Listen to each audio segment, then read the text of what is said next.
Oh wait, sorry. Just wiping the cobwebs off of my setup because I obviously clearly haven't been here for a while.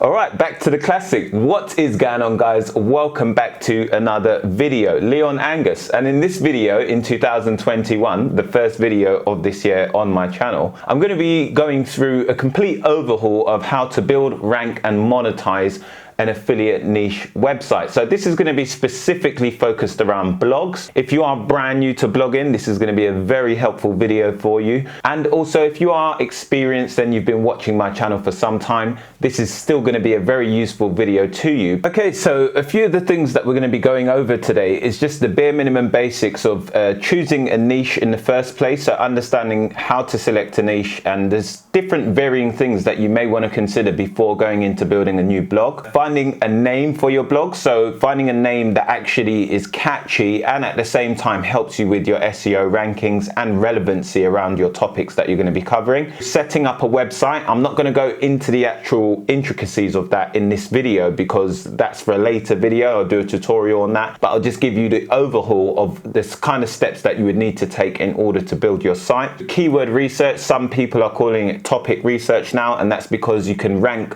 one page for multiple different terms. So obviously it's covering a topic opposed to one specific keyword, although we still do keyword research for a particular term for the main target thing that we're trying to write about. Then we're going to go through understanding search intent. This is something that I think is absolutely paramount to the success of a website, because if you get this wrong, you can have the perfect keyword research, but if you get the search intent wrong, you can even have the best content, but you're still not going to rank. Okay, so this is very important, and this is one of the deciding factors of how much money you can make, how much traffic you bring to your website, and how successful you become with blogging. And we're going to talk about going through forming a brief as well, not so much just for writers, but if you're going to be writing the content yourself, then you need to have some kind of briefing of the things that you need to cover, and also the subtopics that need to be written about, and all the different resources that you might use or reach out to or research. We're going to go through some basic SEO, not too much on that. SEO is something that I would kind of factor in when you're setting up your site. So if you set your site up in the right way and you follow a few basic rules in regards to your content layout and using the right heading structures, then you'll be good for SEO. And obviously we've got things like outbound links, so on and so forth. We'll get into that later. Monetization. So we're going to just go through a few different examples of how you can monetize a website,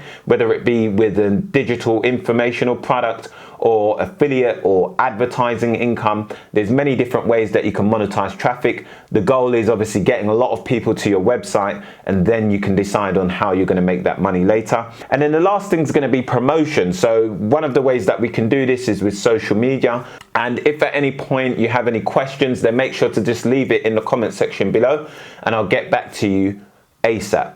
As you can see as well, I just wanted to talk about this product in the back that was sent to me by BenQ. It's an absolute awesome tool. It's actually called a Lightbar, and you can find it on Amazon. There'll be a link in the description to actually go and get the product, where you get a discount as well. But what it does is it adjusts throughout the various times of the day. And if you're like me and you're working on a computer all the time, then this is something that's going to be very useful. As you can see, I used to use something over here, which is like really bright. So if we were to switch that on, super bright, and you can see how that could really affect your eyes in the wrong way. This, however, it slowly adjusts, and it also adjusts the color tones and temperature, and it has an automatic feature. It's very easy. It uses this USB-C type connection, and I'll just show you a quick tutorial of exactly when I open the box. As I saw it, like, one of the things that struck me and my partner was the fact that it was just so neatly packaged. Comes sort of similar to like how you'd get an Apple device or something like that. So they've got an instruction guide on the back, which is very easy to see. So I'm just opening the box, and to be honest, that looks amazing. So it looks really, really good. As you can see, this is like the little holder that goes on the back, and that's where that sits on top of the computer.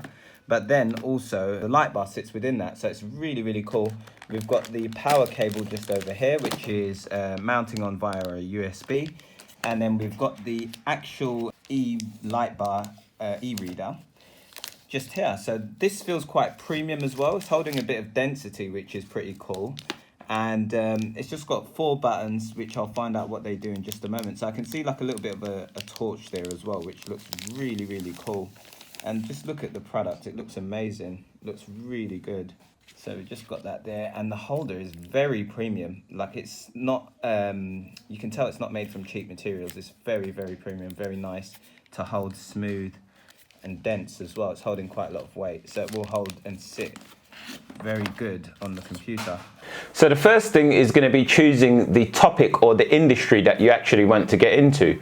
Now, personally, if I was to give anyone advice in 2021, I would recommend that you go into something that you have some level of interest in and some level of experience in. It's going to give you the cutting edge to getting involved with this, and you won't have as much to learn and to take on board as someone else who's just going into complete new territory. All right, so that's one of the benefits, but you do have to also consider how competitive that industry will be. So one of the things that I'll tell you to stay clear of when starting out, you can still get into these industries, but they are going to be a lot more competitive, and it's going to be a lot more difficult for a brand new person to get involved with these kind of industries. It's going to be fitness or romance, yeah, or usually cooking as well, but I still do think there are plenty of opportunities in cooking. So what I tend to do is I go over to the hobbies list on Wikipedia. If you just go to Google and type in Wikipedia hobbies, it'll bring up a list of different industries that you can get involved in, and it will show you a bunch of different niches that you can actually select from. So another way you can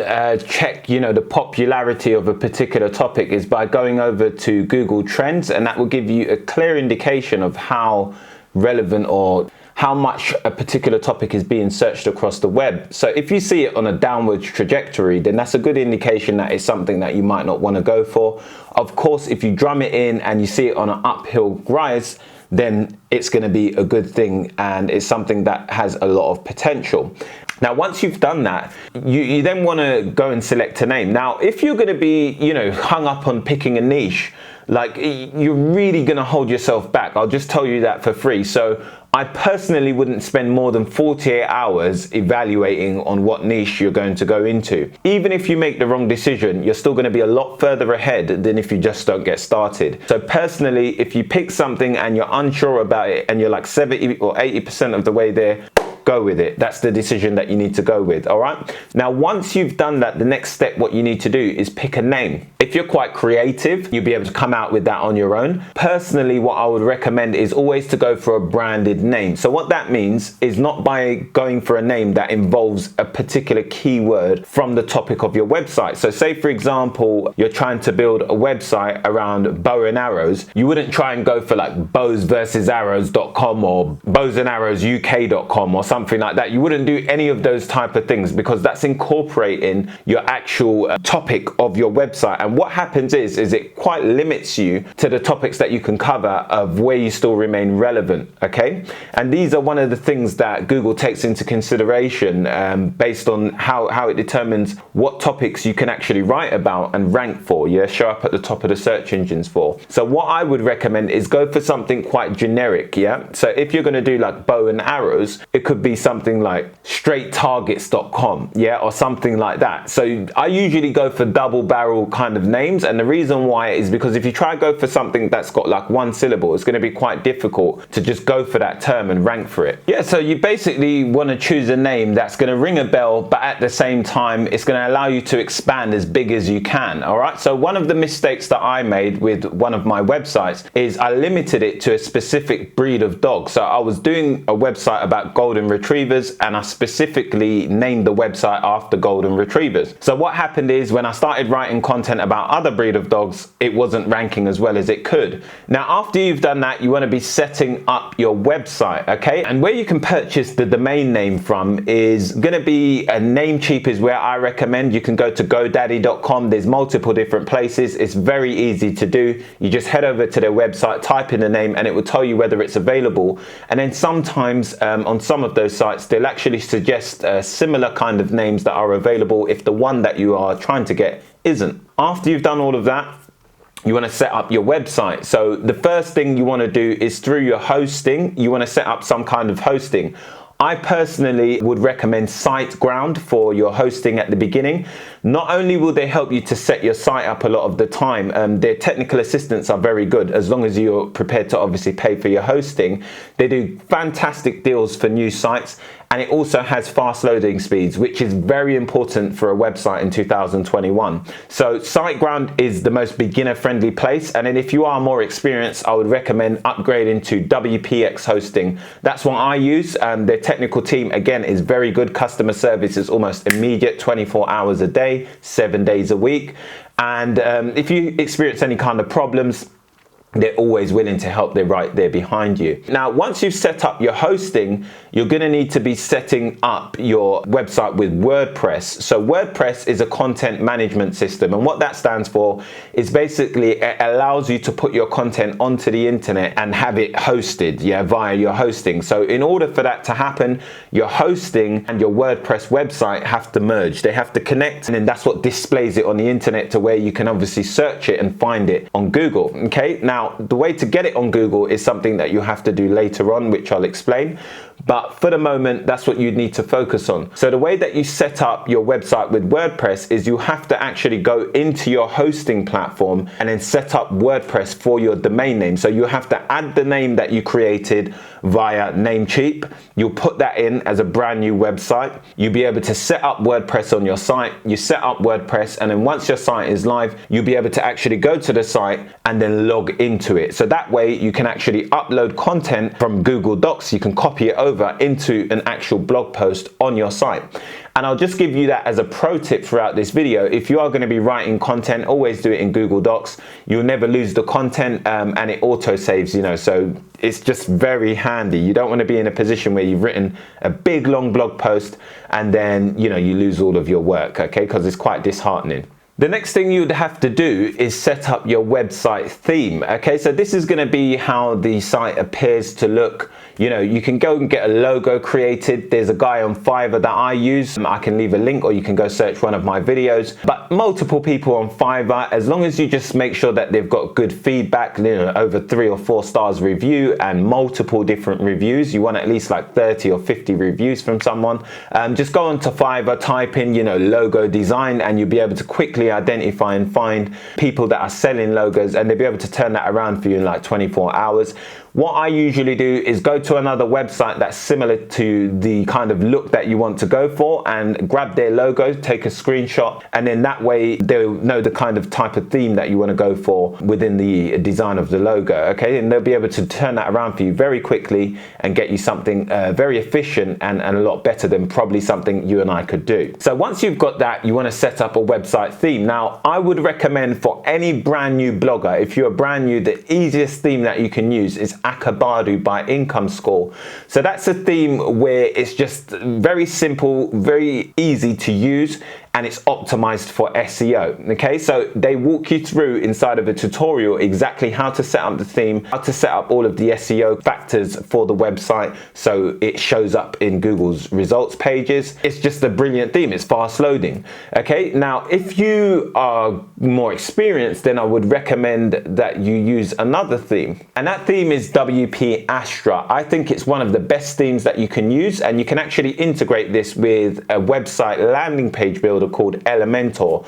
Now, one of the reasons why you'd need like a website landing page builder is purely because you might have a sales page that you want to set up for a product down the road, or you might want a really good designed homepage or something like that. So if you want to do all those fancy kind of designs, then Elementor is going to be something that you want to use. And I believe it's like $79 a year for the pro subscription, but if you use the free version, you still get access to quite a few functions that can allow you to design a pretty good looking site. So at this point, you should have your theme set up, your hosting integrated, a logo, everything else up until the point of having any content on your website. So you've got a bare bone website and a good structure and foundation to build on.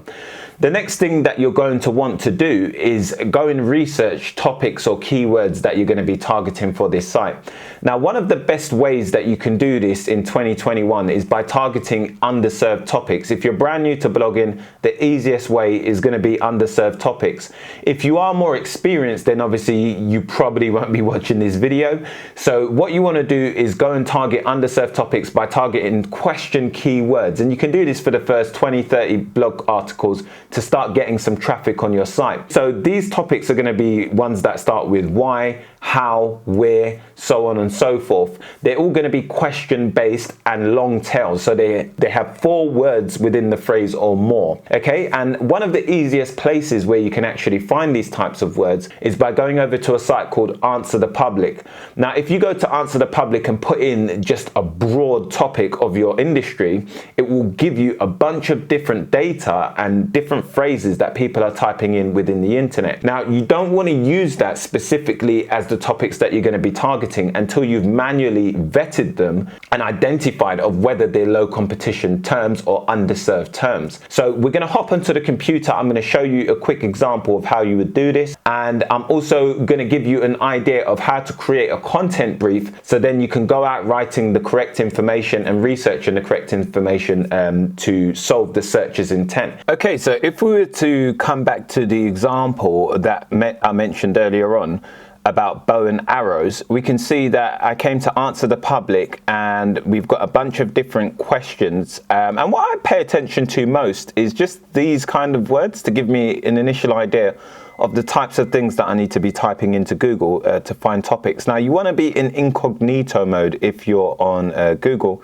And what you want to do is just this way, you know, everything's going to be completely blank. So it's not going to do things based on previous searches that you've made. And one of the other things that you want to do is make sure that you're set to the country that you are trying to target. So if you're trying to rank a website in America, make sure that your Google is set to that, or that you're using a VPN to throw that you're in that location. Okay, so let's just type in a keyword here. So we've got, can a bow and arrow kill you? Yeah, or kill a bear? So that's quite a good question. Okay, so if we type that in, what we'll see is this is going to first of all go to the UK. So this is what's happening in UK. And straight away, this is a very low competition keyword. I can see straight away, because we can see that we've got Cura here. So what Cura is a forum, and this is user generated content. So this identifies that the search engine has no other kind of blog article that it feels is relevant enough or of high enough quality to display within the results. So it goes to the next best thing, which is a forum. And of course, you know, within a forum, you've got a bunch of different people answering and asking questions and so on and so forth. So it's not really that helpful to the reader. It is kind of, you might get the answer, but when you start seeing things like this within the top 10 results on Google, it's usually a good indication that it's of low competition. So that's one of the things that I'm taking a look at already. The next thing is that I'm going to be looking at if any of these titles are actually on point and in alignment with the intent of this phrase. Okay, so let's have a look. Where to shoot a bear with an arrow. So it's not saying can a bow and arrow kill a bear? It's actually saying where to shoot them, so where to go. Okay, so this gives an indication that you can go and find them somewhere. Yeah, but it's not actually telling you that it can kill bears. So this question is underserved. It's not being answered in the search results. Usually when I see this, this is confirmation for me to go ahead, because this is right in number 1, showing me that Google doesn't have anything that's on point. Otherwise it would be here for this query, okay? Because this would only rank for where to shoot a bear. But let's have a look and go down if we can see how to kill a bear. Okay, so this is how to, not can it. Okay, so it's kind of answering the question, but it's not exactly answering it. And this again looks like a forum because it says one answer. So let's have a look, and it is a forum, so it's not actually being answered. And then let's have a look down here, bear hunting, hunting with bow and arrow, blah, blah, blah. Okay, so again, it's not specifically targeting of if you can kill a bear with an arrow. Okay, so this is a great topic. This is something I would write. And the next thing, once you've got the topic, and this is a good example because we was able to find it on the first keyword from here. So this keyword ended up being good from Answer the Public. But if we were to come over here and put this into Google Docs, what we would do is we would just label it in Google Docs like this, and we'd have like a brief. Okay, so once we've got that, we can obviously start to build out this content. Okay, so when we go back here, one of the other things that we're going to pay attention to is some of the subtopics that we can cover. Okay, so the two areas you want to use for this is going to be this area here, which is the people also ask for section, and then the related questions. Okay, but the main thing that we want to focus on, 80% of our efforts, is the things that's going on here, and these ones we can throw in if we haven't covered them, or just to get a better understanding of what the intent is. Let's talk about search intent, because this is going to help us to form our subtopics. So one of the things is, can a bow and arrow kill a bear? So what does this say to me about this person? Well, it says to me that this person is a beginner and they're trying to get into hunting. Okay, so these are the two things that I've got just off of my common knowledge. Okay, and then if we click these, we'll bring out more of these, and it will start to help us to gather and understand what this person is trying to get at. Okay, so can you kill a grizzly bear with a bow and arrow? Okay, so we wouldn't take that subtopic because it's exactly the same thing as what this has been typed. Okay, can a bear skull top a bullet? Okay, how much draw weight does it take to kill a bear? Okay, so I'm not sure what draw weight is, but obviously, we'll be able to look into that. Will a bow kill a bear? How many arrows does it take? Okay, so what we want to do is we're going to be definitely covering can a bow and arrow kill a bear, but then they also want to understand like how much effort is it going to take with the bow and arrow. Okay, so even though it's like how many arrows, what that says to me, deciphering that into kind of content or an SEO perspective, is how much effort is this going to take if I'm going to use a bow and arrow? I mean, bow and arrow is, not relatively as strong as nowhere near as relatively as strong as a gun or something like that. So this is obviously showing me that they're trying to understand what it's going to take to kill a bear. Can you kill a bear with your bare hands? Okay. Can you kill a bear with a 9mm? What can I shoot if a bear attacks me? So what this is as well, what this also shows me now, is that they're asking how much effort is it going to take to kill a bear, but they also want to know, is this a form of protection for me against the bear? So maybe this isn't a hunter, and maybe it's also targeted for people who are out camping in areas where there are bears and they're looking for forms of protection. Okay, so what we identify from this and what we need to do, we can easily start to form out this content. So how much... So we want to talk about protection, yeah? So it might be, can a bow and arrow protect you against a bear? Like things like that, okay? And then we want to look into the fine detail. So we're going to go back and take another look and see what else we can gather from these results. Okay, so one of the things that you can go into is a forum, because that's going to give you a good idea of the other things that people want to know. So would a handgun kill a bear? Blah, blah, blah, blah, blah, blah. So we also need to be talking about guns, this tells us, yeah? Okay, and then we've got related questions. Would a handgun kill a bear? What's the best way to kill a bear humanely? Okay, so what we would do is we would have all of these here, like, other weapons you can use to kill a bear, because clearly they're in fear of a bear attacking them, or they're hunting. Okay, so a hunter might not particularly put it in this way, and these people are looking for some form of protection. So we're starting to understand the kind of person that we're talking to. I usually just put conclusion in there, just like to give me an idea that I'm coming up to that point. And then one of the other subtopics that I might cover, let's just try and see if we can find anything else. Okay, so what's the most powerful gun that can kill a bear? Okay, and then so they also want to know how to protect yourself if you got no weapons. What to do if you have no weapons, a bear attacking you. Okay, so we're really diving into exactly what these people are going to be looking for now. Okay, and then if we go back, we'll continue. So you've got how to kill a bear. So this is where these things could start to become quite useful to us, because if we're using for methods of killing a bear, then we could dive into that. And then down here, you can see, can you kill a bear with a bow and arrow? Where to shoot a bear with a bow? Okay, so they're asking like what point, where on the bear's body should you be aiming for if you're trying to kill him with a bow and arrow? So that's a very, very important question to answer, okay? Okay, so where to aim with the bow and arrow for the easiest kills. So, you're trying to get them like, okay, if you was in a sticky situation and you wanted to kill this bear, where could you hit it to just kill it immediately and eradicate the problem? The next thing, what can kill a bear? Okay, so that was the other things, like the alternatives. We're already covering that. Where to shoot a black bow with a bear. So they're looking like, where do we shoot it? Where on the body? Can you kill a bear with a spear? Okay, so a spear might be an alternative tool that you could have. What handgun? And then can you kill a bear with a gun? So through this, we've really solved the query. Now, one of the things you might ask is, I'm not using a keyword search tool for this. Now, you can use keyword search tools. That's totally fine. They are based on estimates. Some people don't use them because they're only based on estimates and they are inaccurate. I can agree with that.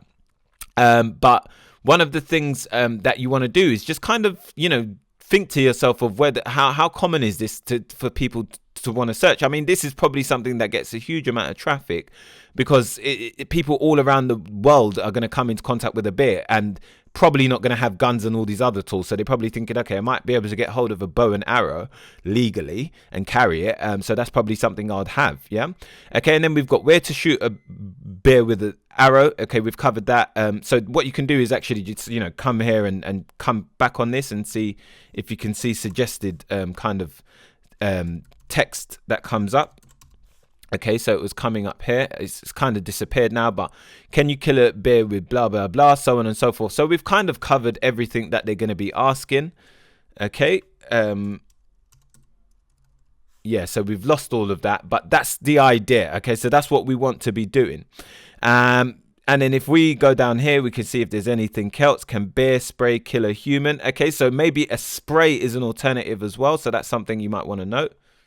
So on and so forth. So you'd list out all these different things and then elaborate on them. So now we've got this piece of content. Now, if you're going to write something like this, you generally want to go off like around 1,500 words because it's just a question-based keyword. Okay, as you start to grow, then obviously you can target bigger terms with longer pieces of content. But 1,500 to 2,000 words is what I'd go for a topic like this.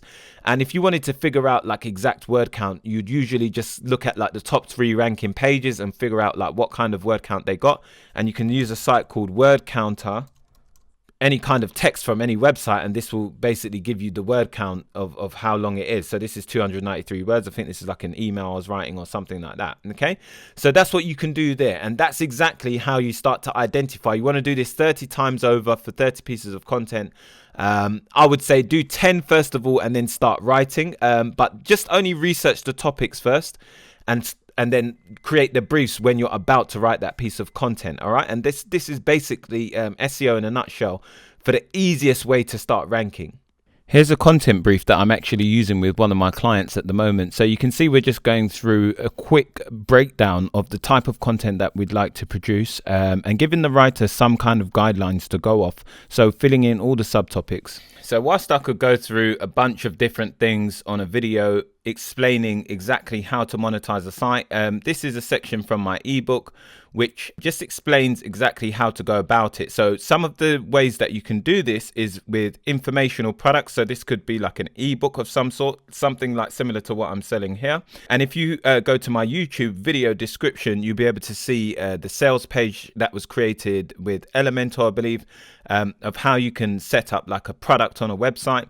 You could sell courses. So say, for example, you're in like tennis or you're in fishing, you might create a training program on how to take someone from a beginner to expert or experienced level, or beginner to intermediate level on fishing or playing tennis or whatever it may be. Digital tools. So this could be like things like software and tech. Say, for example, you're trying to promote some kind of ebook design software or email marketing. Like, so this is, again, it comes under affiliate because you're going to make a commission on this, or you could design the product yourself. Like, say, for example, it's a particular kind of Excel spreadsheet that you've designed and you could sell that so people can use that to help themselves with whatever problems they're experiencing. Memberships. So this is where you would want to create a community. You've got affiliate products, which is affiliate marketing. So you can go to places like Amazon, Amazon affiliate. You could go to websites like ShareASale, and what these are like hubs where you can go and find a bunch of different, like, hundreds, if not thousands of products to promote within any industry. So you can do a search on these kind of websites and find different vendors that are allowing you to promote their products, and they've signed up to these hubs. Okay, so you can see like different merchants and so on and so forth. So if you're like in sports, you'll find that, you know, you could go to clickbank.com. Many of you may have seen that.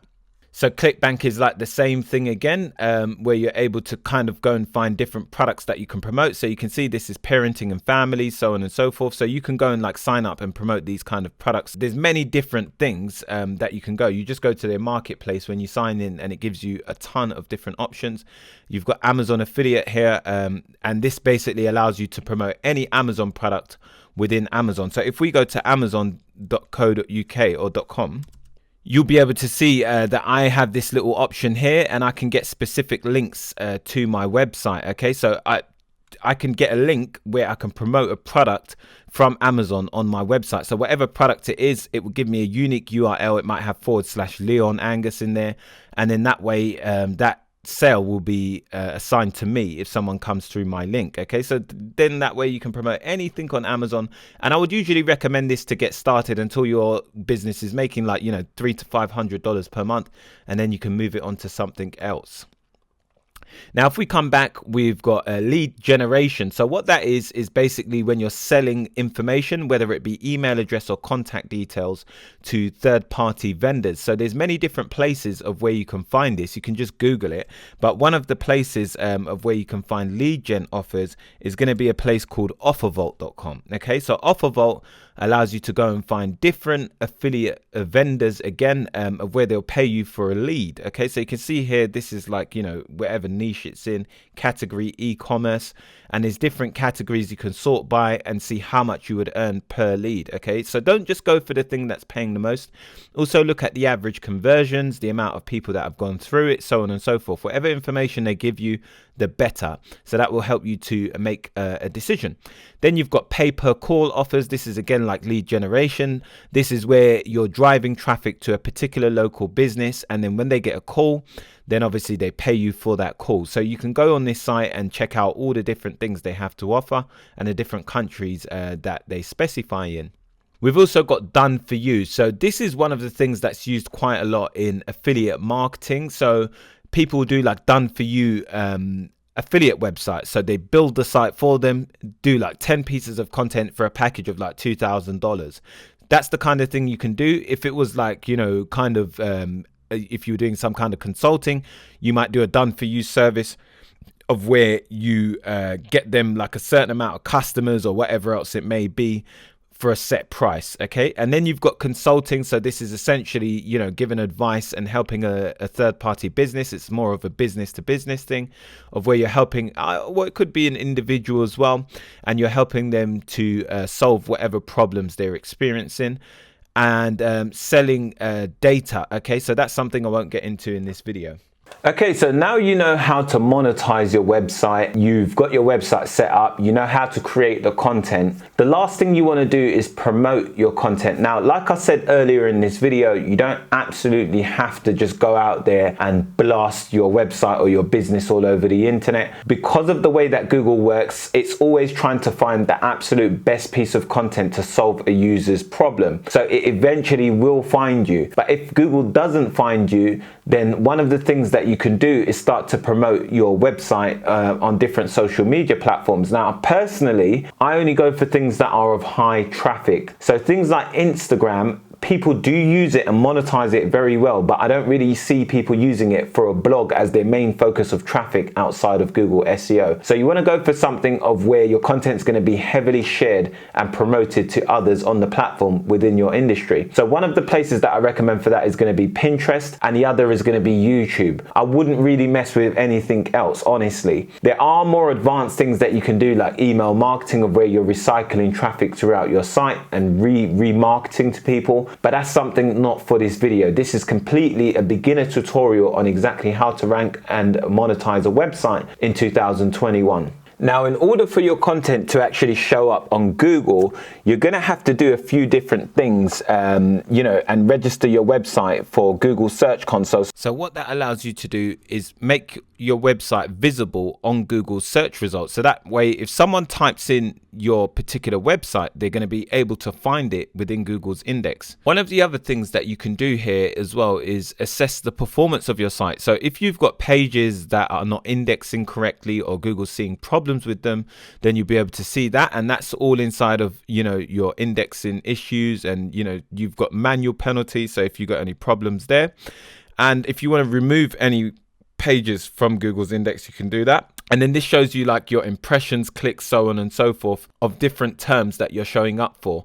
So we've got here, like position, so on and so forth. And this is a client that I'm working with. Okay, so we've got URL inspection, and this is where you would submit any of your new pages. Once you create a new article, you would come over to here, put it inside of that top bar, and then you request the indexing from Google. If we actually see that, it should come up, and you can see this URL is on Google. So if there were any usability issues, Google would let you know here, so you can go and fix that, and you can manually request the indexing. Google Analytics. So what this does is it allows you to see all of the data of all of the exact accurate data on traffic that's coming into your website and how people are behaving throughout your site. So where your traffic is coming from, what countries, so on and so forth, what traffic sources they're coming from. So you can see the geolocation.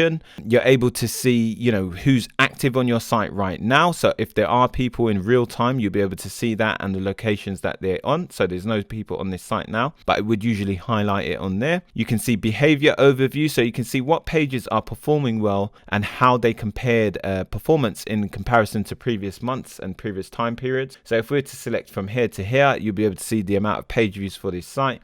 And then if we compare that to like the last 30 days compared to previous period, you'll be able to see if there's an increase or decrease on particular pages, average times on pages, so on and so forth. And then you can see that more on a granular basis. And if you integrate this with Search Console, you'll be able to get even more information. So if we go to acquisition and then we go to Search Console and go to landing pages, we'll be able to see some data from Search Console here, and then we can see that as well. So we can see particular keywords and phrases that are being typed in, the amount of traffic that we're getting from that. So you can see people typing in that, so on and so forth, and that's how we're getting some traffic to this site. So that's about it, guys. I hope you enjoyed the video. As with always, I'll be back in the coming weeks with some new videos. Also, if you are brand new to blogging and you're interested in just getting a bit more information, a bit more in detailed information, then I would highly recommend you go and check out my affiliate Amazon ebook. It just teaches you the bare minimum basics to getting all of this set up and walks you through the process step by step. So if you want to check that out, just head over to the link in the description. It's my ebook. You can go check that out and you'll be able to get it for just $37. One of the most useful things you can do right now during the pandemic, and I hope you enjoyed this video. If you did, make sure to leave a like on the video, and as with always, I'll see you in the next one. Peace. So for those of you who have been watching my channel for some time, you're probably expecting an explanation. There isn't really anything. There's no excuse. I just took a break for a while. Sometimes it can become a bit overwhelming constantly pushing out videos because you have to keep this up. I call it being on a treadmill. And then what happens is after you don't publish for some time, you start to get a little bit of anxiety. So that's what started happening, where I was coming to record last week and I kind of started procrastinating and doing other things and, not really prioritizing the video. So today I just said to myself, it has to get out, have to get back on track with the YouTube. But I've still been working on my blogs, which is pretty good. So, but you can do that from behind the camera sort of thing. So you don't have to be in front of it all the time. But yeah, that's it really. I mean, if you had any questions about why I was missing, that's your reason. Okay.